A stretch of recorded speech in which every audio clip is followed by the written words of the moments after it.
Now, as you may have heard, Governor Monday Okpebholo and his APC party have today clinched victory in 3 legal battles over the result of the Edo State governorship election.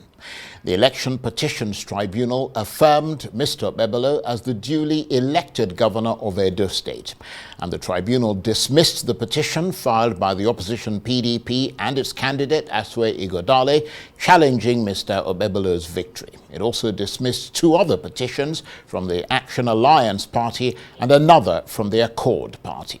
They had all asked the tribunal to declare the victory of Governor Okpebholo illegal and unlawful because they said it did not comply with the Electoral Act. They also alleged that the election had been marred by corruption and claimed that Governor Okpebholo did not secure the majority of lawful votes. So, a victory for the APC, but there's still a round of appeals to come, assuming the petitioners want to pursue that route. Well, for more on this, I'm joined now in the studio by the former Edo State Commissioner for Digital Economy, Science and Technology, Ogbeide Ifaluyi-Isibor, whose party, the PDP, lost the Edo governorship election to the APC and has been challenging that loss at the tribunal. He's also the official spokesman of the petitioner, Affirms. Thank you very much indeed for coming in. Good evening, Charles. Happy to be here again. So, for you, the agony of defeat. Well, not for me per se, but for the Edo people. Like you were trying to say in your introduction, that the APC had clinched victory.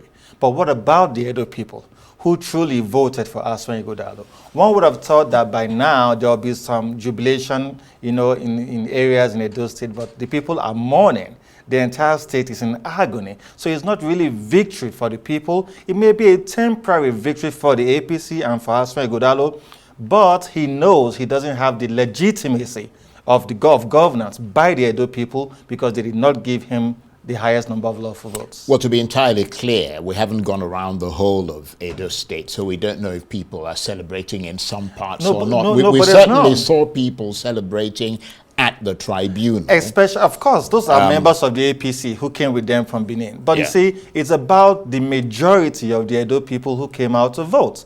And the Edo people voted based on competence and character. And it is their view that they didn't find confidence in Monday Okpebholo to give him the votes. That is why the people are majorly unhappy. Even on social media, people are mourning. But you see, we had an inkling of this yesterday, when there was a purported leakage of the rolling, and people were of the opinion that has it gotten this bad? Well, actually, the APC are claiming that it was the PDP that leaked that thing. Obviously, it was the work of the APC. And Nigerians, you could see the reactions of a majority of Nigerians on social media, and they were appalled that has it gotten to this point where people now have absolute disgust with the judiciary and lack of fairness, that we're now having to see purported leakages of court ruling that should be the next day. And, true to what the people say, it appeared to be almost the same thing. How could it be that when there were several rulings at the appeal and even at the Supreme Court, where even the electoral law, the Electoral Act says that where parties are able to provide substantial documentary evidence on a matter, as long as it speaks to those evidence, that they may not need oral evidence of witnesses. And we were dismayed to hear the tribunal judges make reference to those documents we tendered and expecting us to have brought over 700 witnesses. Well, let me then ask you, because that was going to be my next question, to give us, as briefly as you can, an overview of what happened at that tribunal today from the perspective of your party, the PDP. Thank you. We had 3 major issues before the tribunal. We had said that there was overvoting in over 133 polling units. We had also said that there was incomplete collation of figures in several polling units. We had also put forward evidence before the tribunal that in over or almost 400 polling units, INEC failed to submit herself to her guidelines in the Electoral Act Section 72, where that says that prior to the election, there must be a recording of sensitive particulars of sensitive election materials. And where that is not done, the results in that polling unit must be cancelled. Section 51 of the Electoral Act says that where the number of accredited voters exceed the number of those who voted, then there's overvoting, and the results in those polling units should be cancelled. See, we had documentary evidence to prove to the tribunal that there were these levels of contrivance against the Electoral Act, and for those reasons, Okpebholo did not have the highest number of lawful votes. And we were shocked. Everyone in the courtroom, we were amused that the tribunal judges kept making reference to not bringing witnesses. Well, they said you brought cases. 19 witnesses. Yes, we brought 19 before witnesses. the tribunal, as well as lots of documents. Yes. I mean, the APC called 4 witnesses, and the Electoral Commission did not call any witnesses at all. Yes. So the burden was on you to prove your case. Absolutely, and that's why we presented documentary evidence, certified true copy from INEC. Those were all INEC documents. None was manufactured by us. And INEC at no point said that they were refusing those documents because they were certified true copies. They were from EC8As, from the polling units and agent copies, and they were from EC8As downloaded from the IRF as provided to us by the INEC, and they were certified, and they were beavers extracts. These are all INEC documents. And so we were wondering, yes, we didn't think we needed to provide over 700 witnesses because we're challenging results in over 700 polling units. But sadly and shockingly, Nigerians are worried that how is it then that the tribunal would require you to provide witnesses in all those areas when there's documentary evidence certified by INEC to show that, yes, there was overvoting, yes, there was non-prior serialization of sensitive election materials. Yes, there was obvious incomplete collation of scores.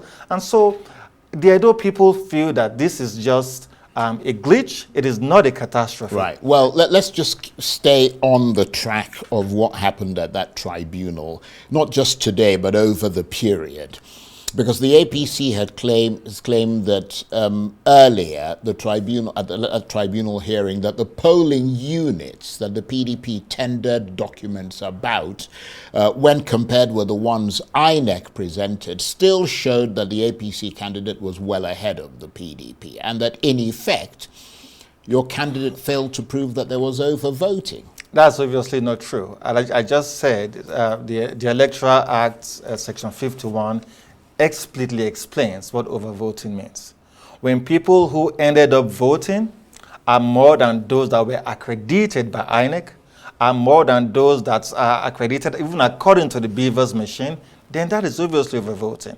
If 10 people came for accreditation, and at the end of the day, 11 people voted, that's overvoting, and the law says cancel that result. So what did the tribunal say about that particular overvoting? Well, in over 133 units where we complained of this overvoting, our prayer was that since the Electoral Act says those results be cancelled, the tribunal should cancel the results. But the tribunal, in her wisdom, if you allow me, says that we did not have witnesses who were eyewitnesses at the election day to determine overvoting. How does that make any sense when there are documents to show, INEC certified documents to show that there was overvoting? It was vague and nebulous, and one is having a hard time trying to understand the veracity of this kind of justice, where documentary evidence no longer matter in a tribunal. That is sick. And you were also challenging the results because you allege that the election was not conducted in compliance with the Electoral Act. Absolutely. That includes the overvoting and something else, Yes. other things. You see, there's prior recording of serial numbers and the quantity of the ballot paper, the Beavers machine, Right. and other sensitive materials. And INEC, according to the Electoral Act, says that where that prior recording does not exist, results in those polling units must be cancelled. And that was what we were saying. In over 390 polling units, this did not exist. And so, do we need to have witnesses who are not INEC staff, who do not have any business with the prior recording to prove to the tribunal that there was non-serialization of this information? No. We had documents to show that from EC25B, from EC40A are the documents that INEC says should be duly filled to show that there was prior recording of these serialized details, but there wasn't. So we are still trying to understand the conclusion that the tribunal has reached, and is still very interesting. You could see people, even in the APC, wondering that the tribunal had agreed that all the documents we were tendering, being INEC documents, were admissible in court. That INEC didn't tender them doesn't mean that it's not admissible. So long as they were INEC documents, they were. And so if the tribunal had accepted those documentary evidence, on what premise then are you deciding that we must have witnesses in each polling unit to testify? Right. So basically, I mean, I'm not trying to downplay the importance of the points that you're making, but basically, according to the tribunal, you failed to prove your case. You were not able to prove the allegations of corruption. You failed to prove that. You talked about problems in dozens of polling stations, and you also failed to prove that, according to the tribunal. Well, that's why we are glad that that is not the last bus stop. We have rights to appeal. So the presumption is that you're going to appeal. I mean, you intend to exhaust the entire appeals on process? behalf of the Edo people. That is what they require of us to do, because they are obviously not pleased with the outcome of this tribunal judgment, and they are requesting that Affirms, who they truly voted for, should continue to fight for them, because this is not really about Affirms. This is about the mandate given to him by the Edo people. And I know a lot of them are unhappy right now, but I'm trying to build some hope in them that we cannot give up. We are not defeated. The people can never be defeated, no matter how much there appears to be an external influence on the judiciary. And that is also very sad. Nigerians feel that the sanctity of democracy, the sanctity of the judiciary is slipping off our fingers. Nigerians were looking at the judiciary to see if they could redeem themselves in this tribunal case for Edo State, because most people know that Affirms truly won the elections. And so Nigerians generally are upset. And so, but we're not giving up on the judiciary. This is the only system. But I mean, it sounds like you're saying that these tribunals are subject to political pressure. That is the general impression of the Nigerian people. Nigerians really do not have confidence in the judiciary, just like they've lost confidence in the legislature and the executive. But, within the confines... But I mean, sorry to interrupt you. When you say Nigerians, yes, that's Nigerians who are your supporters, because supporters of the APC, who are significant in numbers, I mean, they're rejoicing. They obviously think the judiciary Charles, did the right thing. I can tell you this for a fact. At their unguarded moments, they are very upset with the trajectory Nigeria is going. How can it be that people feel that the executive have an influence over judicial matters? That is what, if you do an opinion poll, Nigerians will tell you that they are disappointed that the tripod that should hold forth our democracy is obliterated, because now we can't have confidence in the executive. Now Nigerians don't have confidence in the legislature. We're only hoping that the judiciary will be able to redeem themselves. However, we still have some confidence that it is not all, it's not a catastrophe yet. This is just a glitch. We know that the appeal courts will do the best they can to salvage the situation, to save the name of the judiciary, to save the grace Edo people gave to Affirms, and at the end of the day, declare him winner of the election. Well, I mean, in fairness to the judiciary, they have come out in the past to overturn results that were declared by the Electoral Commission. I mean, the tribunal is essentially saying that they do their assessments based on the evidence submitted to them and the facts before them, as well as their interpretation of the laws that govern those elections. So to some extent, I mean, you also have to blame yourself based on the way that you presented your arguments and your evidence. But we presented our arguments based on the Electoral Act, and that's what I'm trying to explain to you. The Electoral Act nowhere states that witnesses must be called in every instance to prove any case where there is documentary evidence. That is what the law says. Yeah, but you brought 19 witnesses, and I understand that just 5 of them were polling agents or something. Charles, we didn't even need to bring 19 witnesses, because Section 137 of the Electoral Act says that oral evidence is not necessary where there's documentary evidence. That is not our document. Right. That's the Electoral Act. So we brought some witnesses. We didn't even need to, because our documents were speaking to the facts in our case. And so the fact that, we didn't bring enough witnesses like the tribunal is trying to assume is indeed laughable and ludicrous, because, come on, look at your Electoral Act. And we have seen cases before, just like you said, where the tribunal gives a judgment and the appeal courts, in many cases overrules that judgment. Or even in cases like the Zamfara case or Plateau case, where the tribunal and the appeal court gave the same judgment, the Supreme Court overruled it. So that's why I'm saying that we have not lost hope completely in our judiciary. But you do realize that obviously you can't submit new evidence when you go higher up. Obviously, we don't intend to. You see what I mean? We don't intend to. Well, I mean, you wouldn't be able to in exactly, any case. but Yeah. the documents submitted were not PDP documents. Right. They were not Ifaluyi-Isibor documents. They were documents of INEC. So it's either INEC is refusing to admit that those are their documents, or I don't know what else is the case. If all the documents are brought before the courts were documents given to us and certified by INEC, and all these documents substantiate our arguments, we see no reason why we should have a judgment not in our favor. So you're definitely going to appeal? Absolutely. Right.